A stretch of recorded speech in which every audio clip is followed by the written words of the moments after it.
by on Monday looking at lesson 10 in our workbook, which was actually part of topic B, but there wasn't much on the quiz, so decided to come back to it here.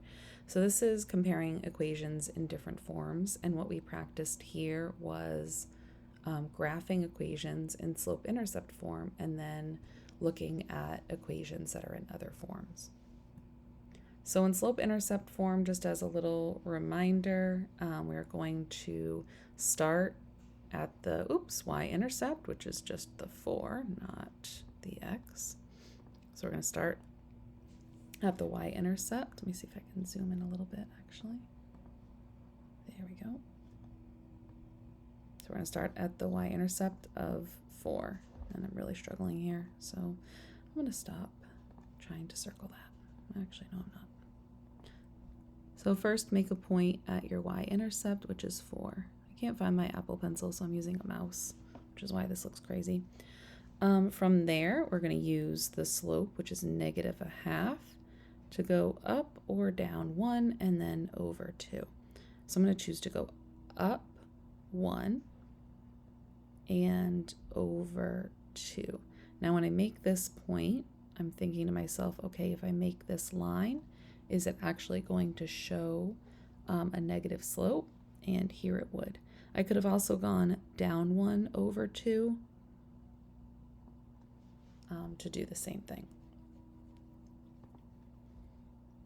So once you have a point, or once you have at least 2 points, you can draw a line to connect those points. Our lines should have arrows on the end because it does go on in both directions for infinity. Well, those are arrows on the end. All right, and then we took a look at how to graph this equation as well. So this equation is in point slope form.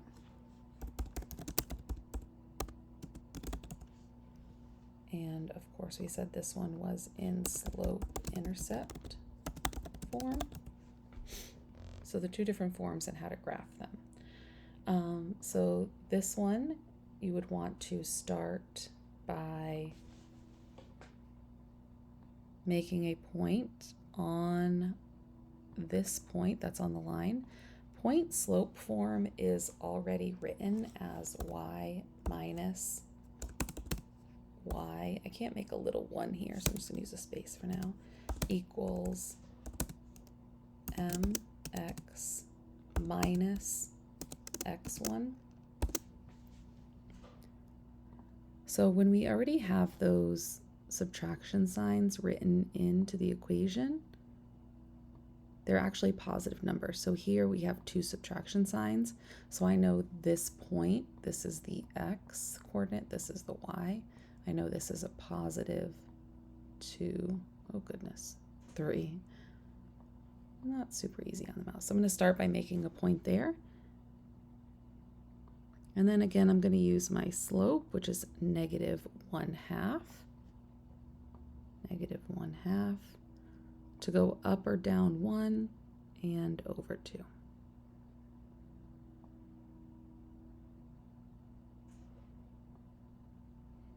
As you can probably already tell, we get the same line.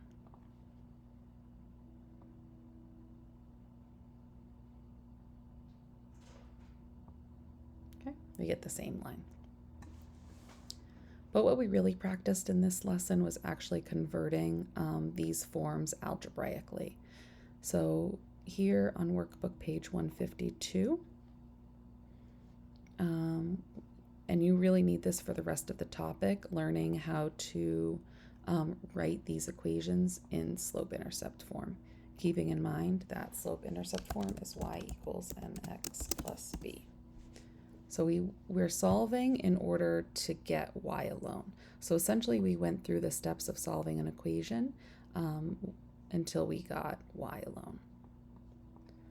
So we started by making a line down the middle, if you remember that.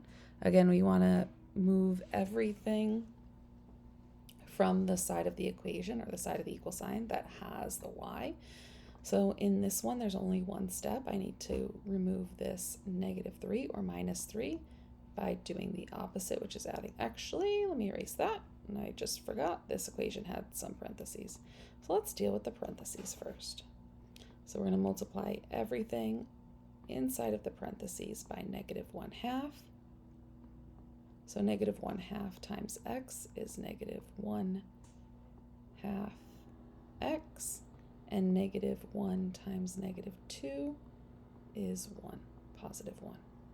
And on this side, I'm left with y minus 3 still. Now I want to go ahead and, again, get y alone. So I'm going to add 3 to both sides. -3 plus 3 leaves me with y on this side.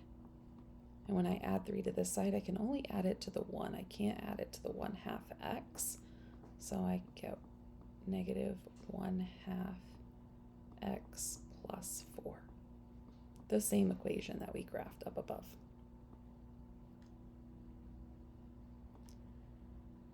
We also tried this equation together because it had a little something different in order to solve.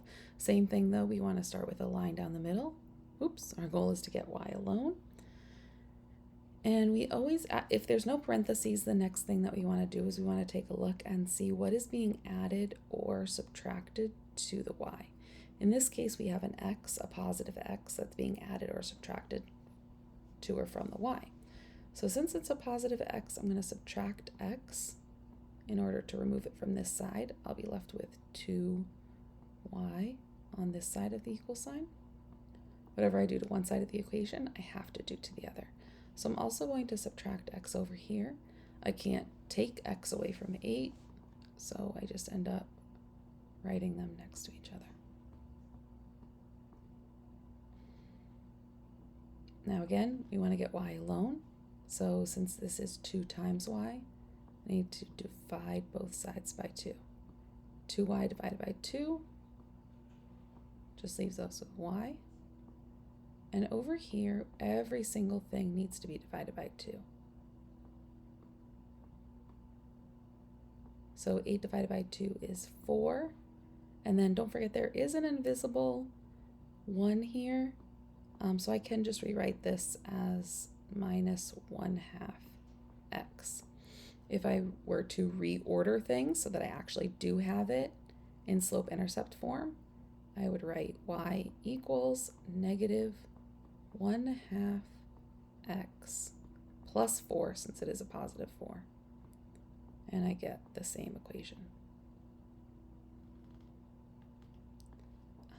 So people practiced doing this. I think I had them do, I forgot, but you can try these problems on page 153 for this practice.